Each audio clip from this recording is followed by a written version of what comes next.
Hello, hello, ladies and gentlemen, boys and girls, children of all ages. It is me, Duke CT, back with you once again. And man, another one bites the dust. Another one has bitten the dust.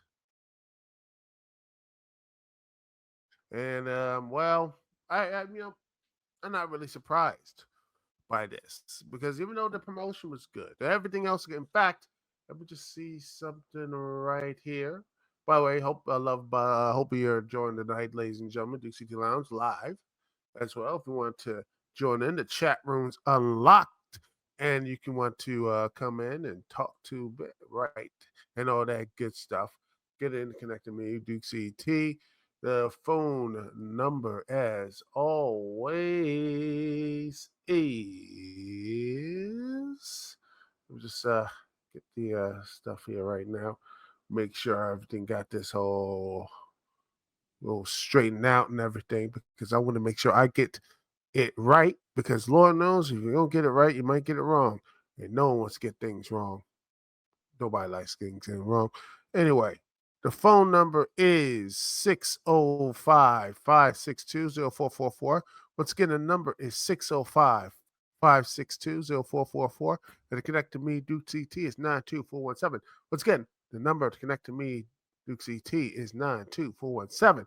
But if you have a headset and you have a microphone, you could just use that, copy the link, and you can just come in as you are right here if you want to connect to me, if you want to talk to me. Put the message right here.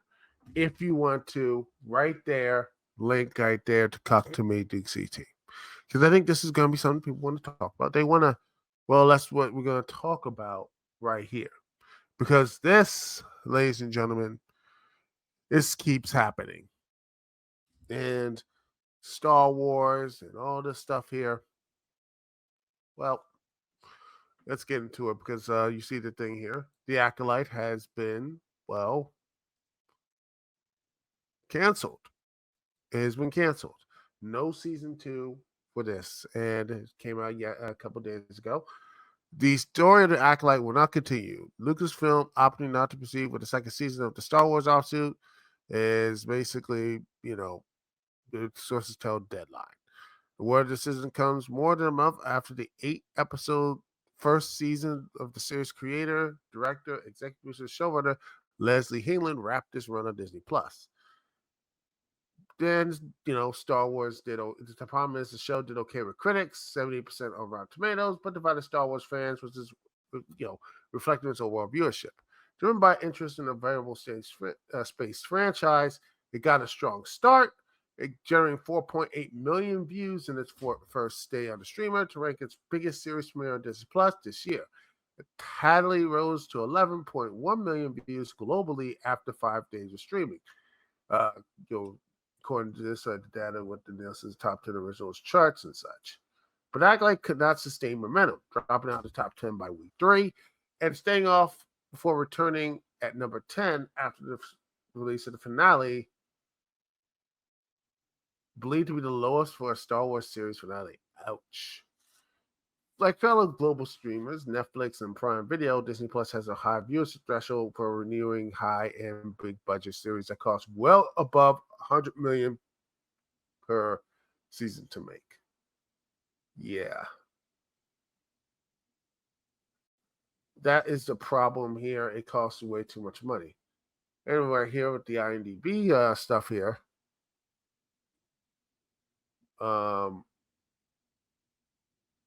Let's see. I'm looking at the cost here, the budget. I'm looking to see why this show continues to have this here.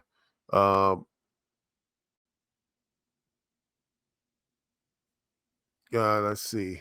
Here it is. I'm looking at the cost breakdown.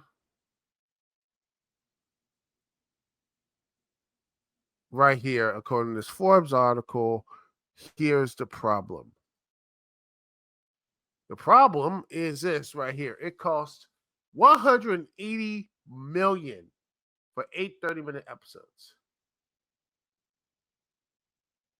Think about that for a minute. You have spent over $180 million in these huge, big budget shows. Oh, God, I don't know what ads. Why did these? I have Brave on.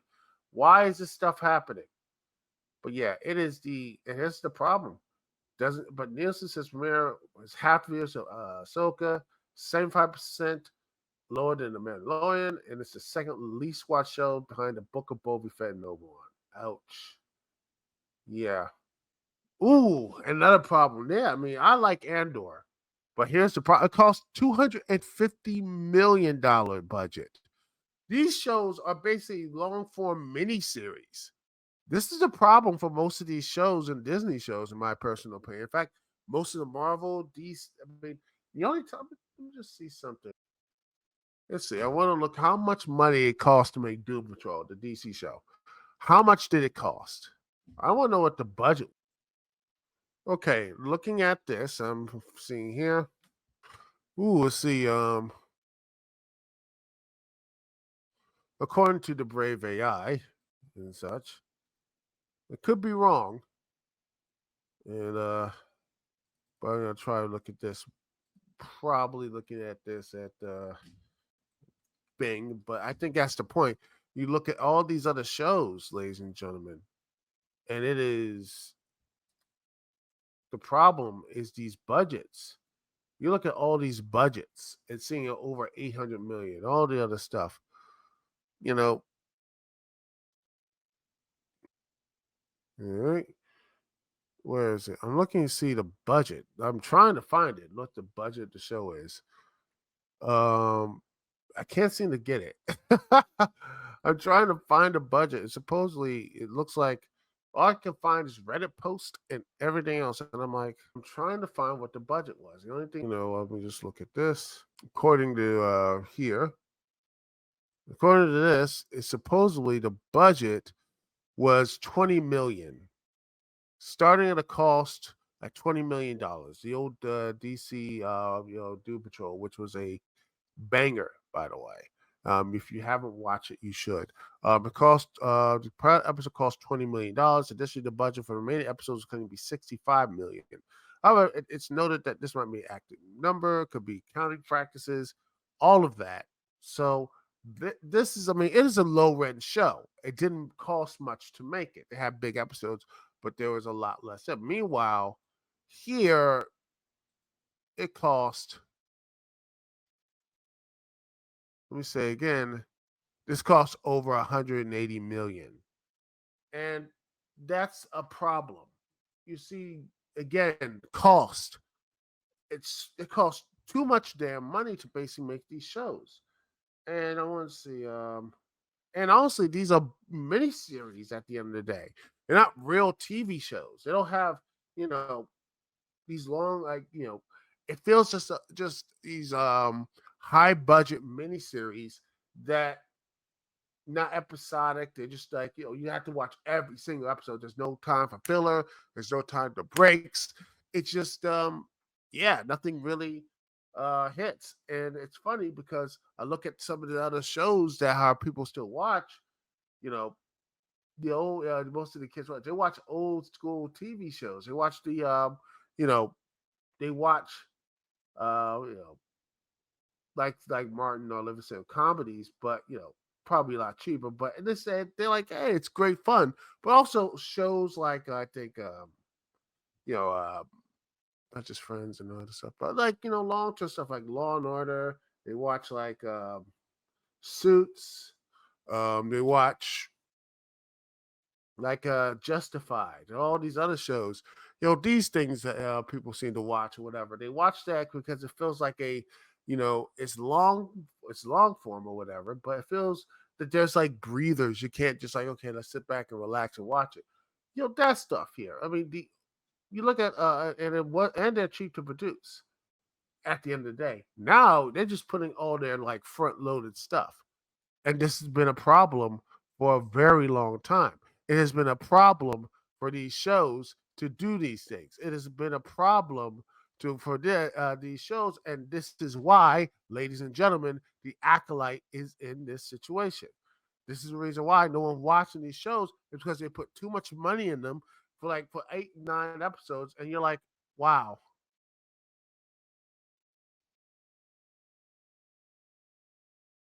you know,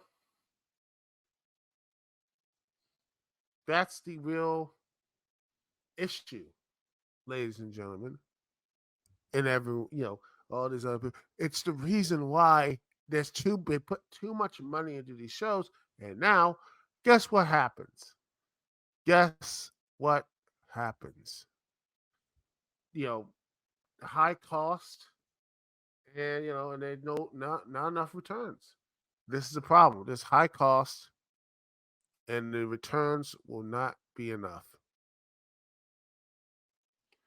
And this is the reason why people are just looking at this. The reason why people are like saying, well, we got, there's a reason why, these shows get canceled. I mean, there's like, like I said, Andor, it's the second season, should have a drastically cut budget. The budget for these shows are just immense. And honestly, I feel like the Acolyte should be a warning for these studios, but they won't do it. They're still going to push through.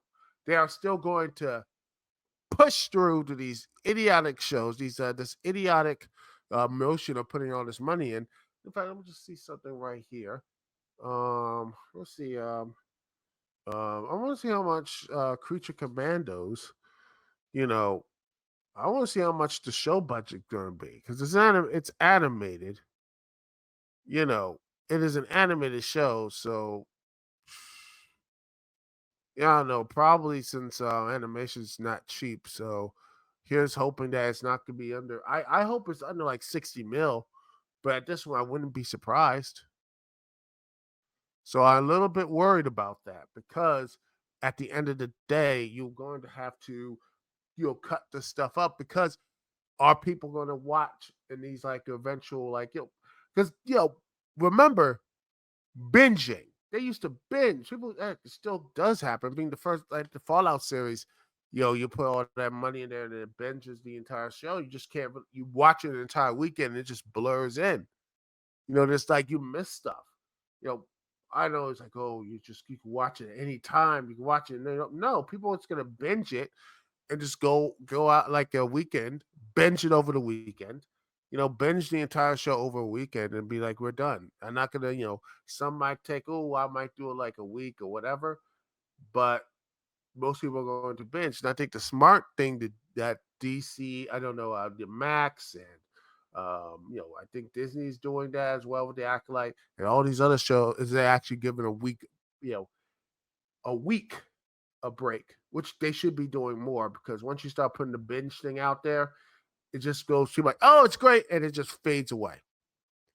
And that's just the things that's the one issue that these people have, these studios, need to learn. And there's a lot of stuff they need to learn. That to me is the worst issue about this problem. And because again, the Acolyte, and I want to say this about the show. I didn't watch the show. I'm gonna say this right now. Didn't watch it, so I can't talk about the quality of it. I can't talk about the quality. I cannot talk about. I watched the premiere before I went through the stuff here, and it was the first episode was fine. It was fine. I didn't like ooh with everything else. So maybe get a full on retrospective. What if I actually sit and actually watch the whole daggone thing because it looks like it can be fun or whatever. But uh, I just like no. I just feel like it doesn't really do it. And another thing that Disney has done with this Star Wars, this property, is try to make it like Marvel and try to have all this other stuff here. Like, oh, we're gonna have this over flood and Disney Plus, and it's not worked. It has failed.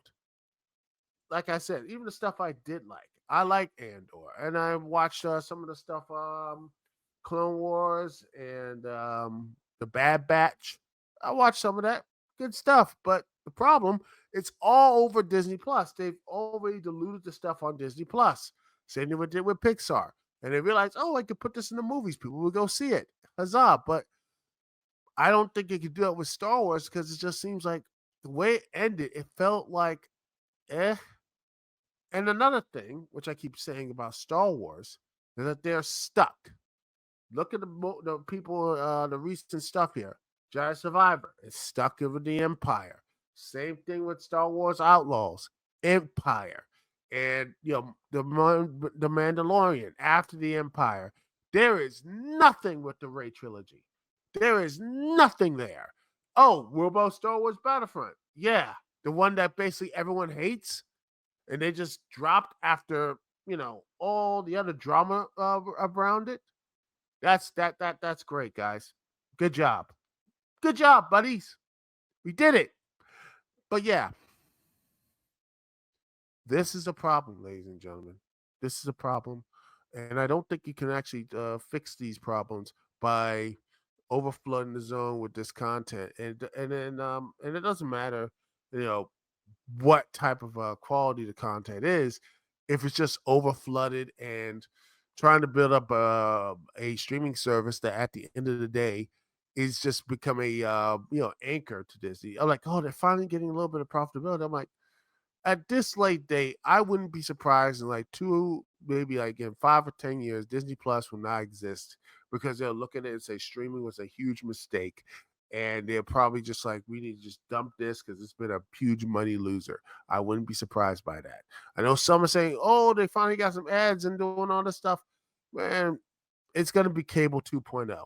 And that's what it is. It's going to be cable 2.0. And that's is the most hilarious thing because streaming and on demand wanted to be people escape from cable. And yet here we are right back into it. Cable will always, it seems like, cable and just linear television basically is winning. And it proves, and that is going to be the case because you look at Tubi, you look at Pluto TV, you look at all these other type of free type of you know streaming shows, streaming platforms. Tubi is kicking Disney's butt. Let me just see this again. Let me just put this out there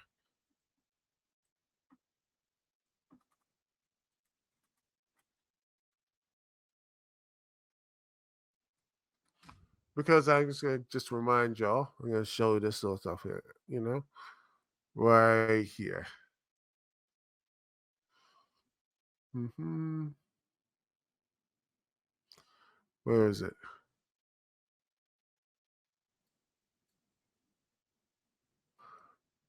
Boom! Right here. Share this tab here. There it is. This last, a couple months ago, Tubi just had its biggest month yet. The free streamer is beating Disney Plus, and there it is. So yeah, it is. People are going, you know, Tubi reported an average audience of 46% more this time years ago. 1 million people are using the service at a time on average. That's a better showing for May than Disney Plus, which averaged an audience of 969,000 viewers. It is also a higher figure than Max, Paramount Plus, and Universal's Peacock.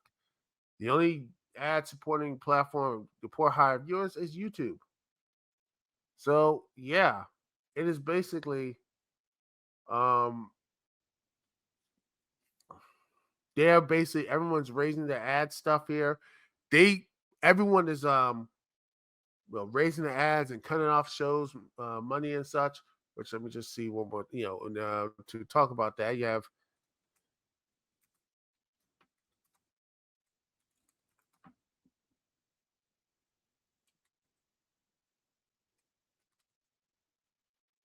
because again, let me just see this here. Da, da, da.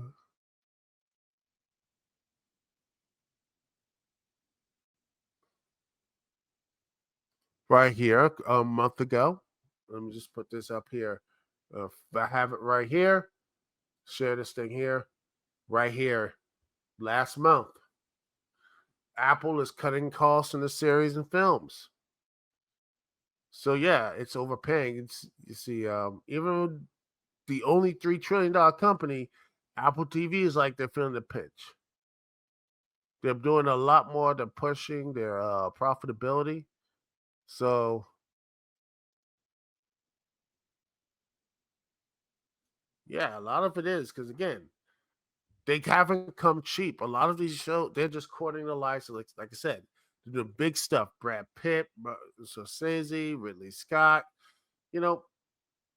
yeah, it's just it's just they don't really they're not making money. The shows are not making any profit. So they're just like, okay, look at this. All the delays and everything else is that they are going to ran 40 million over budget, and the season two episodes cost more than 20 million a piece. But they bring in Emmys, they bring in all these other stuff here. So they're getting prestige, but they're losing money. But at what point do you have to look at this and say, what do you want? Do you want awards or do you want money? And you want actually, stuff to actually return your investment. Personally, I would rather have the Tubi model, have like all the money and everything else. So there's going to be a lot of layoffs. There's going to be a lot of things happening in the studio because they don't have, they say it's smash up, but they don't make any money because there's no ads on their platforms, and now they're raising up money to basically say, okay, they're raising up subscriptions and getting an ad tier just so they can get an ad. So they're like, oh, we can make some money again. They can actually start making money because right now, every streamer, all of them are hurting. Apple TV is hurting. Netflix is hurting. Amazon Prime's hurting. Disney Plus is hurting. Max is hurting. Peacock's hurting. Paramount's hurting. All of them are hurting.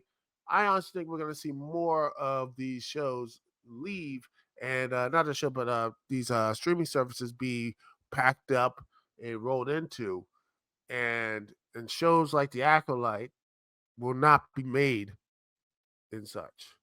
I believe that is going to be the case. That is what's going to happen in these couple of years. But that's just my personal opinion. I want to hear what your thoughts are. Comment, like, subscribe, all that good stuff. I want to hear what you have to say about that because, man, this is going to be a very bumpy ride, and I think it's going to take years, and I do mean years to do it. So yeah, but yeah. Anyway, we're gonna take a little bit of a break here. When we come back, guess what? We're going to talk about All In. AEW is All In. And we're going to be talking about that, my preview about the matches and how what I think is going to take place. All of it here live on the Dukect Lounge. Thank you so much for watching. Thank you so much for listening here with me, Dukect. Thank you so much. We'll be right back right after.